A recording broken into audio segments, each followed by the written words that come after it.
What's up, everybody? This is me with baby Leo here. Don't forget to like and subscribe in the video below.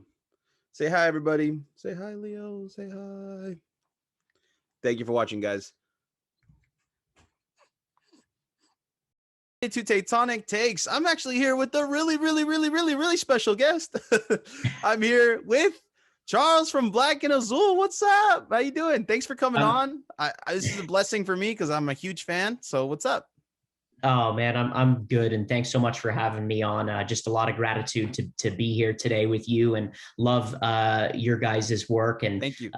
Been following and appreciate everything that you guys do. Obviously, we're taking a break right now at Black and Azul, but you know the team we talk frequently, so maybe one day we'll be back, maybe not, but I love what you guys are doing and the other groups and the other podcasts. So pleasure to be on and with you to talk about our favorite game.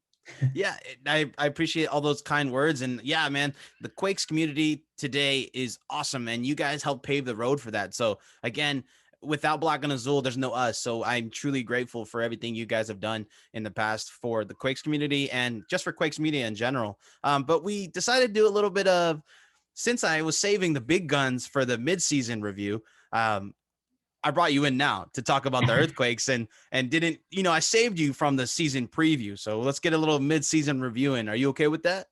Absolutely. And we're talking about this about 30 minutes before the USA-Mexico game. So we're going to go quick, fast, and very to the point. So absolutely. Yeah. So let's talk about that a little first. Jackson Yueill with the USA men's national team. How do you feel? What do you think? Well, I think it's two different stories here.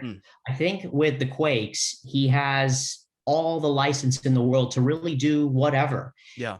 He's a box-to-box midfielder that's so athletic that we see play week in, week out. He can ping balls from the left to the right, connect passes, play in other players.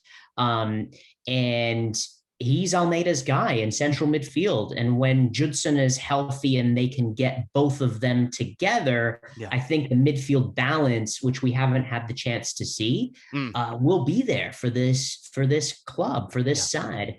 For the USA, it's different because you have so many players that play different styles, different systems. And the fact that the Quakes play such a specific way with Almeida at the helm, I think sometimes can hurt Jackson because he wants to play the same way with the national team, and doesn't always get the opportunity to do that with the other players. Yeah. And also, since he's just been called up in the last year and a half, 2 years, and had some time, obviously we've had COVID for the last 15 months or so. And so I think him adapting into the US profile versus him being so comfortable in the Quakes profile is something that just needs to be noted. And it's just something that I think that, you know, while we root for him as Quakes fans and would like to see him succeed, and he plays such a big part,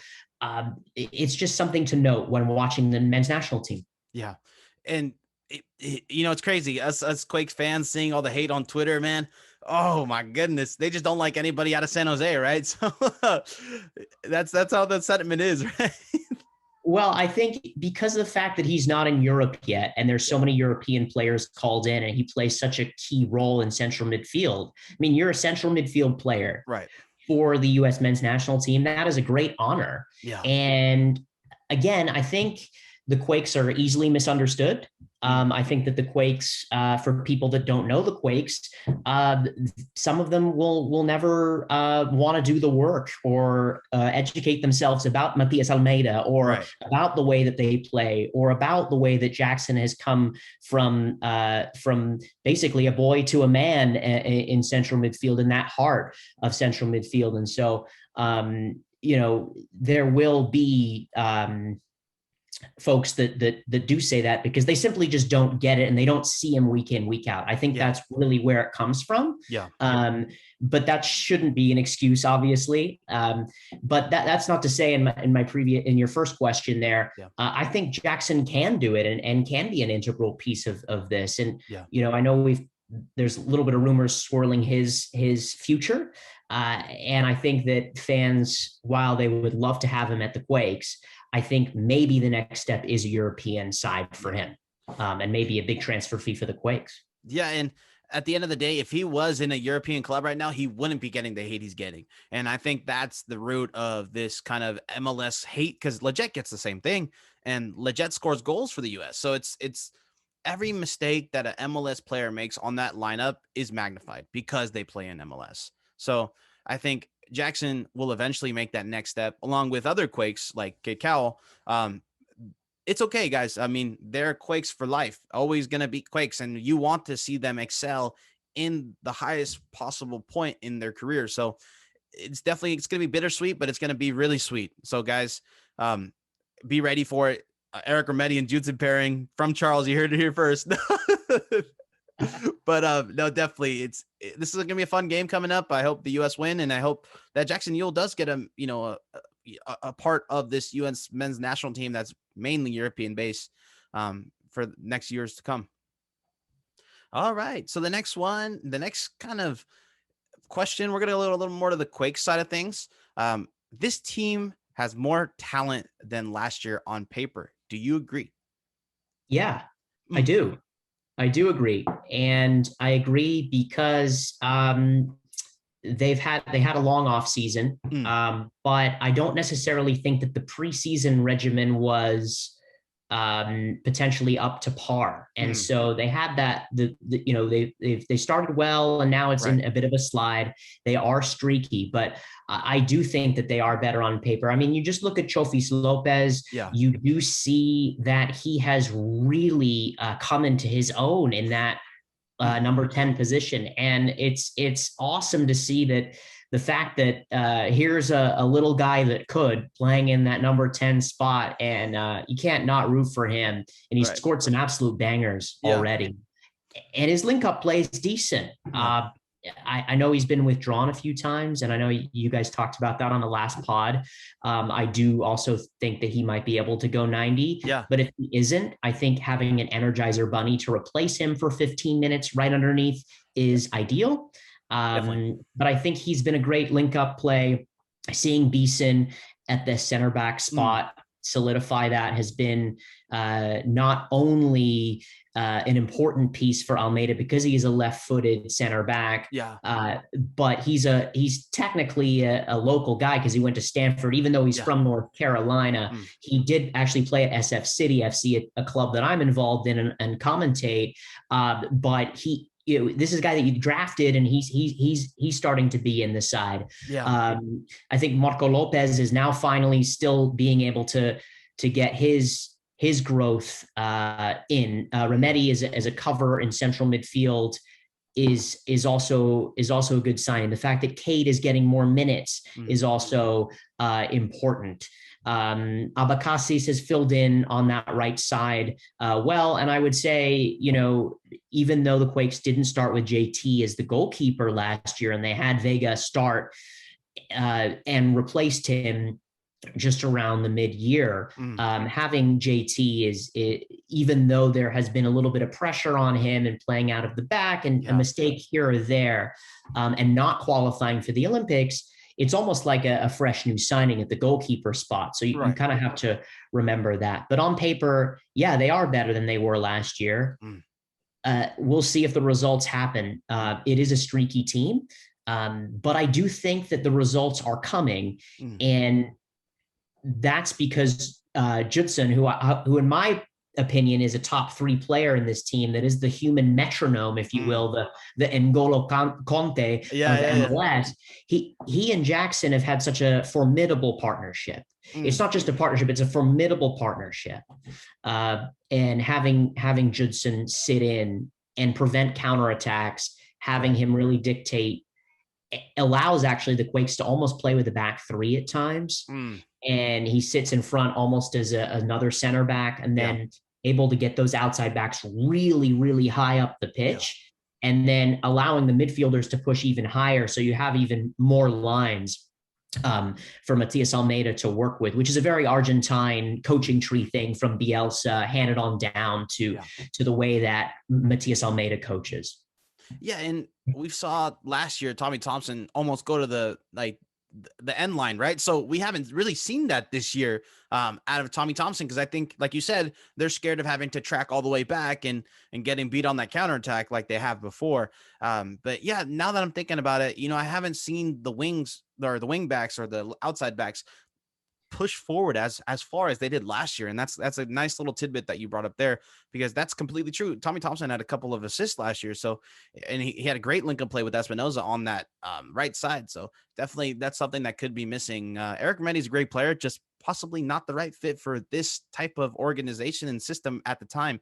But I mean, having a player like him off the bench would be great too. So definitely when Jackson is gone, or if he does unfortunately leave, then I feel like we'd be okay with Eric Medi-Judson. Last game, it would have been okay if it wasn't for an own goal, but great start to their partnership as well.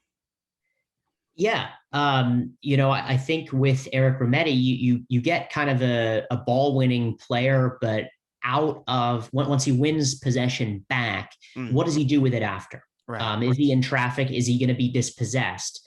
And because the Quakes are so used to playing through Judson and through Jackson Ewell, I think it's just a growing phase for the lad.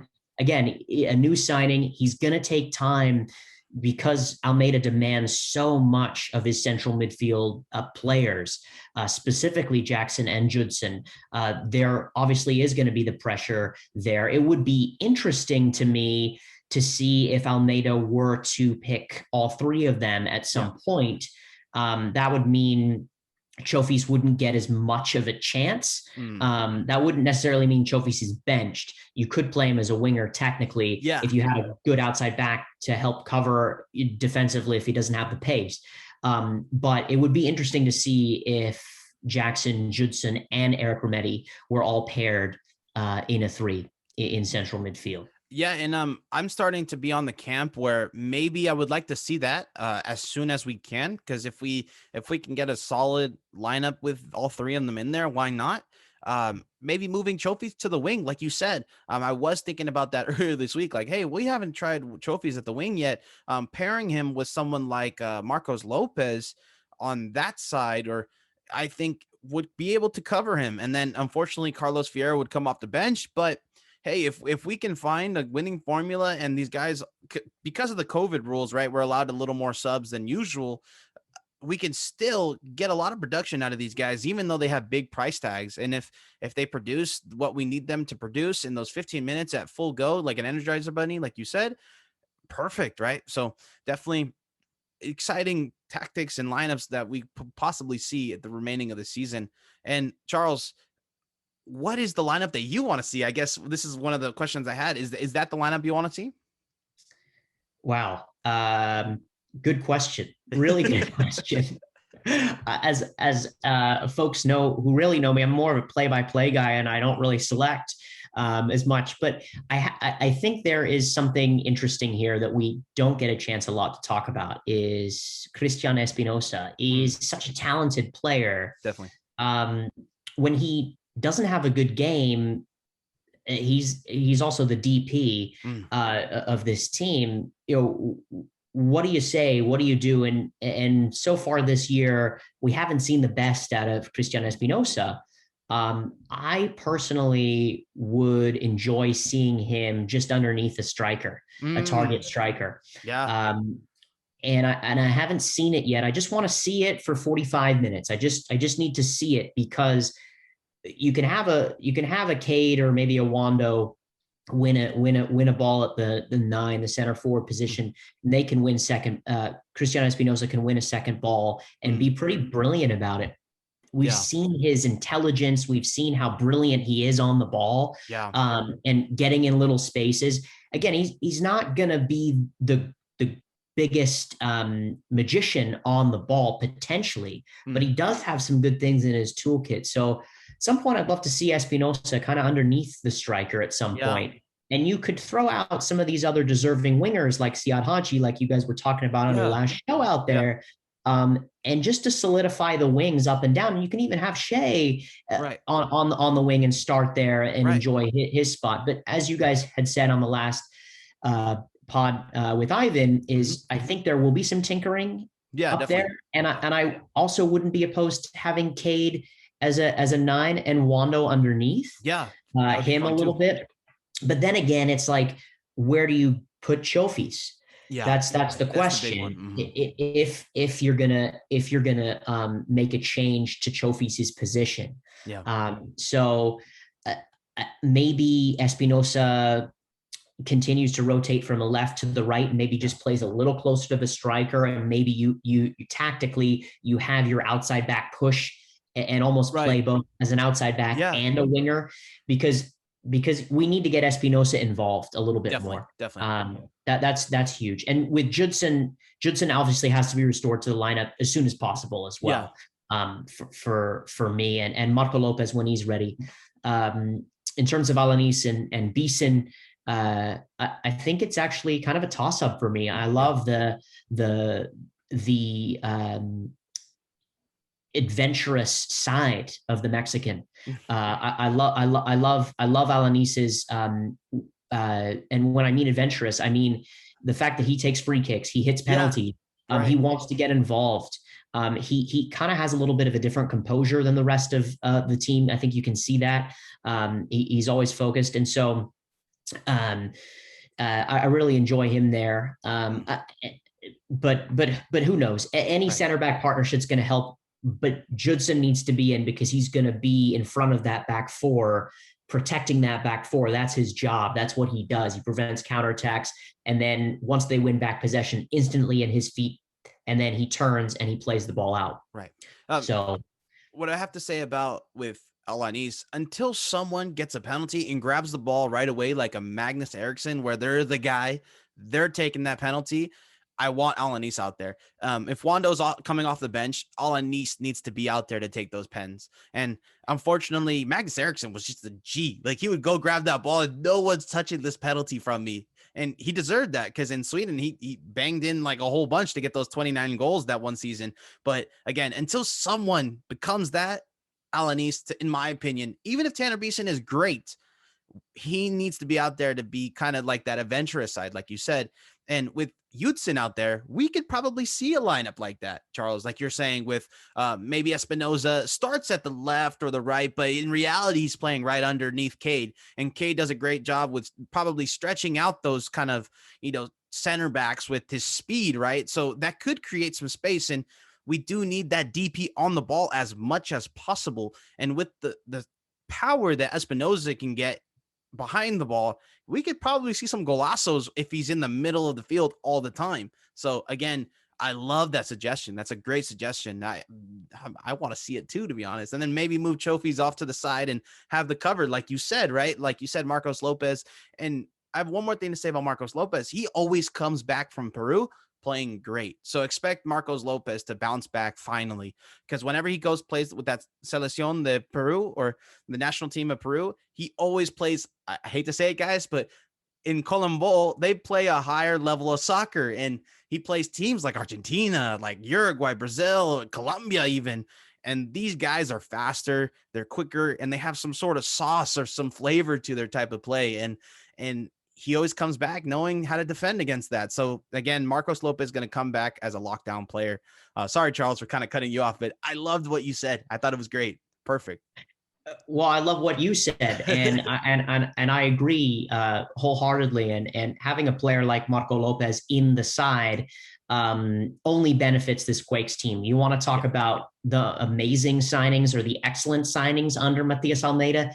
He's one of them. I know we can, say, hey, we can talk about Andy Rios all you want, but then on the flip side, you have Marco Lopez. Right. And this is a player that has tremendous upside. This is a player that has international caliber under his belt. This is a player that is hungry. This is a player that also can step in and always wants to break that first line of pressure and kick on.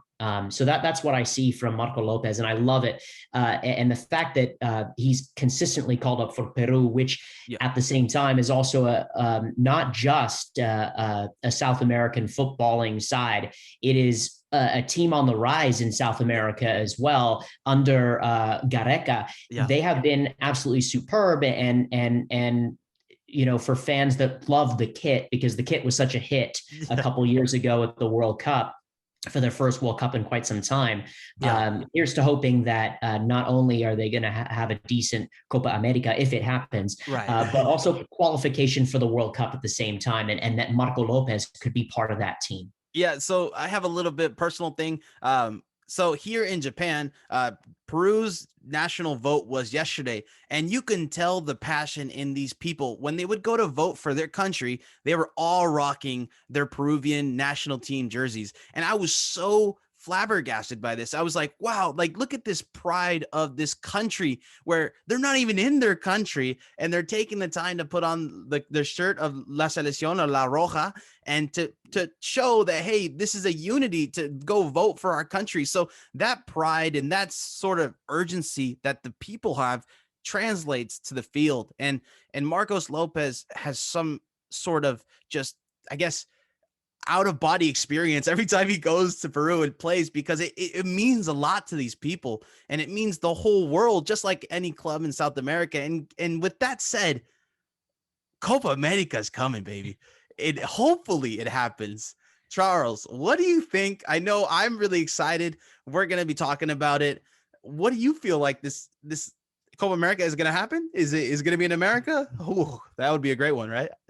Well, they're going to need to change it in the next few days, because it is slated to kick off next Sunday, a week from today. So they would need to change it. Obviously, with it being scheduled in Brazil, there has been a lot of commentary surrounding that, right? And we're still in a pandemic. Especially in South America. Certain places like the Bay Area in California are doing much better than the rest of the country / the rest of the world. But Brazil has over 400,000 folks that have passed away, and they're saying there may be a third wave. And so I've been to Brazil before. I covered the 2014 World Cup. I had the opportunity to go there. I love them as a footballing country and nation. It's obviously they've won more World Cups than any other side. The question is do you want to go ahead with this tournament in Brazil, knowing that there's potentially a third wave on the way, potentially more harm done with COVID, and I'm not so sure. With that also out of the way, I love the tournament. Again, it's a tournament that is an important, not only an important one for the world to see, to showcase. I would say that it's a top 2, top 3 tournament. I would say, World Cup, Euros, and Copa America kind of. Same, right. But a lot of people do vote the Euros as number 1 or Copa America number 1, because you get a little bit more of that focus on the specific continent versus even a World Cup. But I remember 2007 Copa America, Riquelme versus Brazil, and how strong that Brazil team was. The fact that Argentina have not won a Copa America in quite some time, and Chile having so many victories in the last 5 to 7 years. And then this last piece, which is really disappointing and somewhat sad, in addition to the COVID, is you take it away from Colombia and Argentina and you give it to Brazil. If you're an Argentine player, how are you feeling right now? Right. Like, if you're Messi, are you texting Neymar saying, hey, buddy, this is, I'm kind of bummed. You guys are taking this from me and my country away, because there's the prestige of playing in front of your home crowd. And everybody knows that football in Argentina is not just, going to your regular park. I mean, it's beautiful in every sense of the word. The fans are so amazingly passionate, and so that's kind of where I sit with the Copa America. I can give you favorites, of course, but that's kind of where I sit with it right now. And what about you? Yeah, and basically with COVID happening, we've seen a lot happen in these last 2 years that we completely forgot about. Like, this would have been Argentina's first major tournament since Diego Maradona's passing away. This would have meant the world to these fans and the world to everybody that just walks into a bar to watch Copa America and Messi try to win it for them after Maradona happened. We like Maradona jerseys and everything that it would have meant to this country. Like, I'm getting goosebumps just talking about, man, what could have been. And taking that away from Argentina and then just putting it in a country that's probably not better at COVID than Argentina, just, it's kind of like, again, this is the problem with the Colin Bowl. Like, what are you guys doing? So at the end of the day, feel like this should go to America. Like, they've done it already before. And when you're talking about United States, I apologize. I've been in Japan so long that they call it America here. But in the United States, they're a country where you can, along with England, you can call them next day and have a tournament the next day. So it's something that could be done. And unfortunately, the US have done a great job with COVID and getting people vaccinated that they could still get ticket sales. And who doesn't want to see Neymar, Messi, and Suarez and Cavani, all these top caliber players? And of course, Marcos Lopez is in there as well. But, they're going to make sales. And I think taking away the home field advantage, like you said, from Argentina it would not resonate well with most South American soccer fans. But that's kind of my take on it. I also wanted to add that Peru in the last Copa America, they beat out my team, Uruguay, and they reached the semifinals against Brazil. So this Peru side could do some damage with Marcos Lopez playing that left back position. But all I want to say is Uruguay is going to win.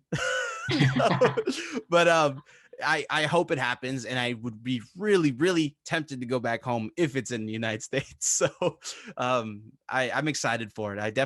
I hope everybody stays safe in South America. But it's almost like Carnival, if you've ever experienced it in South America, times 50, right? Everybody loves soccer. Like, this is Super Bowl, but for a month, right? So it's insane. Everybody's talking about it. Everybody's making asado, talking about it. It's a great feeling. I was just down there for, I believe, the last Copa America in Uruguay, and I was in a bar talking to Peruvians, I was talking to Argentinians, I was talking to Brazilians, just anything to talk about soccer. And it's the best feeling in the world. USA will get there eventually, but if you can experience a Copa America today, definitely you would want to experience it. I agree. I even though I'm wearing this polo here of the Centenario, you're right.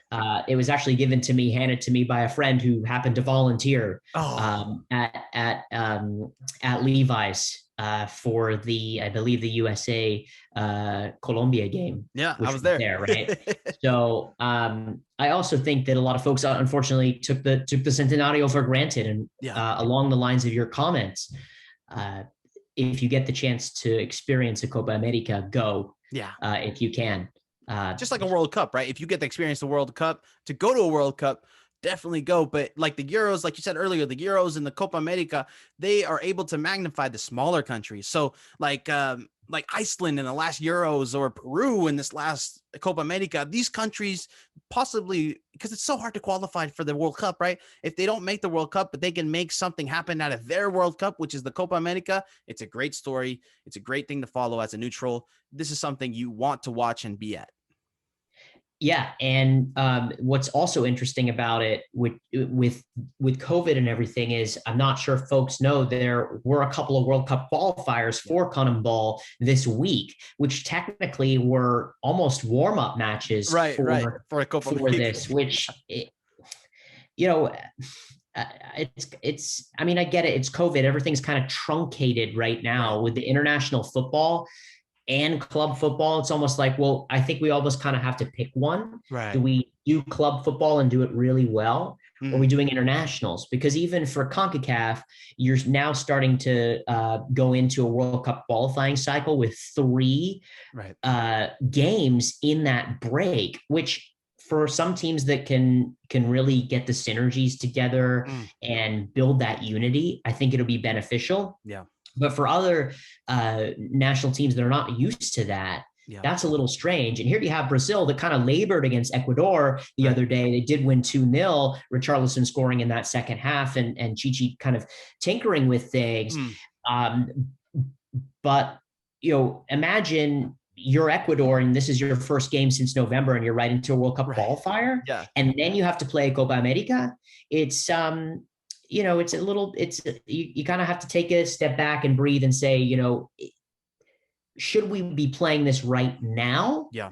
Or not? I'm not kind of for necessarily or against, but I'm just saying the timelines and the preparations, these are things that as sports fans and reporters, we can talk about, but do we really know what's going on mentally with these players? Yeah. And I said this at one of the last Black and Azul broadcasts we did last year. Do we really know mentally what's going on?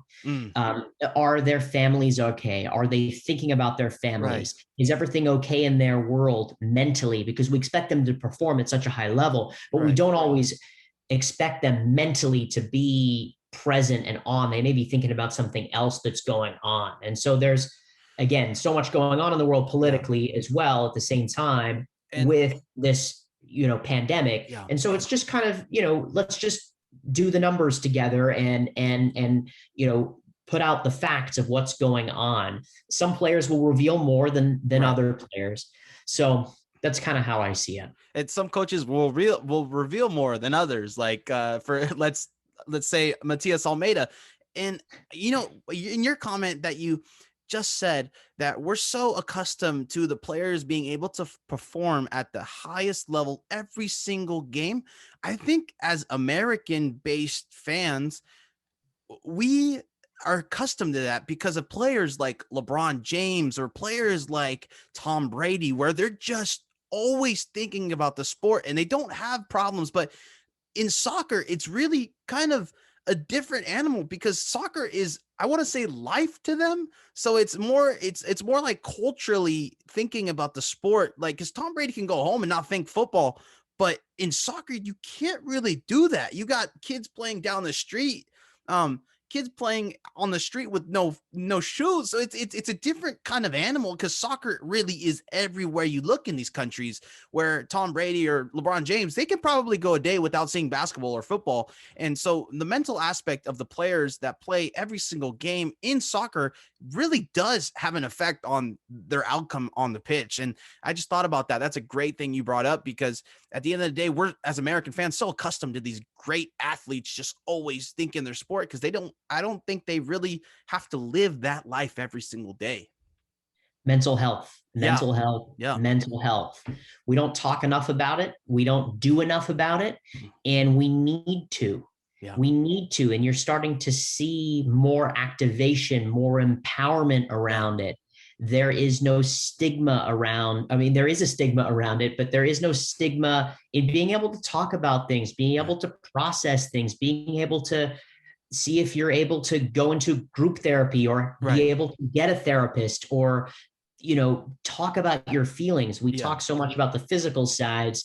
The mental sides are so equally as important, especially during a time that we're in right now with COVID, especially during a time where Black people are being killed disproportionately by police, and we have a racial reckoning, if you will, a chance to talk about race relations in the country. And so these are things that we need to continue to talk about. We need to continue to put them at the forefront of sport, and use sport as a vehicle for social change. And a lot of clubs, a lot of teams, a lot of athletes, staff, coaches do that, and that's important. So mental health. Yeah, and we're seeing that ripple effect happen right now as we're talking in Brazil. The head coach of Brazil said he's not going to perform in this Copa America that's happening in Brazil, and as well as Casemiro. So it's definitely what we've saw out of these players in America, where they stood up for something that they truly believed in, is going into the world now. Now we're seeing it on an international scale. So guys, like, at the end of the day, I know this is a soccer pod, but we have to appreciate greatness, and these people that, like Colin Kaepernick, threw everything away for making a change. This is the new type of activist or hearsay. So this is what, I mean, I hate to make this comparison, but this is the new generation of these great leaders in the forefront of change. Like, that was what it was in the past, like the Martin Luther Kings and the Malcolm X's. This is what it's going to be like in the future with these people that have platforms, and they're going to put everything on the line to make a difference in life. And again, we do have to appreciate that. And that's rippling into the soccer world now, and it's rippling into the international world. But man, this could go on for hours. I love talking about this with you, Charles. Like, we talked for an hour before the podcast, and I was like, oh, wait, we got to record. We got to do this before the Mexico game. But I want to do one last thing to kind of bring it back to the Quakes. What's your tectonic take for the rest of this 2021 MLS season? Oh, man. My tectonic take would be that the Quakes will finish in the 5th position in the Western Conference. Yeah, that's making the playoffs. They've yet to start going. I know that Joel and I and Jamin and Alex on the Black and Us will have talked about how they compete for 6 or 7. I think it's quite clear they're not probably top 3, but if they're able to string some stuff together, again, remember, this team is streaky. Yeah. If they can get it together with this group, especially with Cade, especially with Jackson, who, there's rumors swirling about these lads, right? Right. Then they'll be able to finish in that spot. And so it comes down to getting this first third kind of under their belt, knowing what to expect. Obviously, the next 3 games are going to be very interesting because of the fact that the Austin game is going to be their first game. And that's a weird one-off. That's almost like a cup final for Austin. And for the Quakes, they have the chance to be spoiler, and they do a good job of being spoiler. This Quakes side is a very good team at being a spoiler. And it's also last year, right? Yeah. LAFC last year, and they have the confidence going into LAFC because the first year of Almeida, they lost handily a couple times to LAFC at home and away. And guess what? They got that goal in the 90th minute by Jackson, and they had the wind in their sails. They had confidence. That's what confidence does for a team if you get a result. So every result obviously is important, but if they can get 2-3 wins in a row together, that is going to be key for them. And I do think that they'll finish a little higher than 6 or 7. So I'm going to say 5. That's my tectonic take for you. Yeah, I appreciate that. And this has been great. I mean, I had a blast talking to you today, Charles. Let's get you back on soon. All right. I appreciate you coming on, taking the time out of your busy day. I know you got a whole bunch of soccer projects. We didn't even talk about the Roots. Maybe we bring you back on to talk about some Roots and some other projects that you have, but I'm super excited. We got this USA game coming up, and it's been a pleasure, Charles. And we didn't even talk about UCL. I know you're a Chelsea fan. We got to talk about that too. So definitely next time. Yeah. I appreciate being on, and I appreciate everything that you guys do. And thank you for engaging not only with me and other folks, but really making this community better. And I see it and everybody else sees it. So let's move forward, not back. And, would love to be on another time, but also love chatting with you today. So thanks so much. Very grateful. Sending you a lot of gratitude from San Francisco to Japan. No, I appreciate that. And all I got to say, Charles, we're here for one reason. Go Quakes. Go Quakes.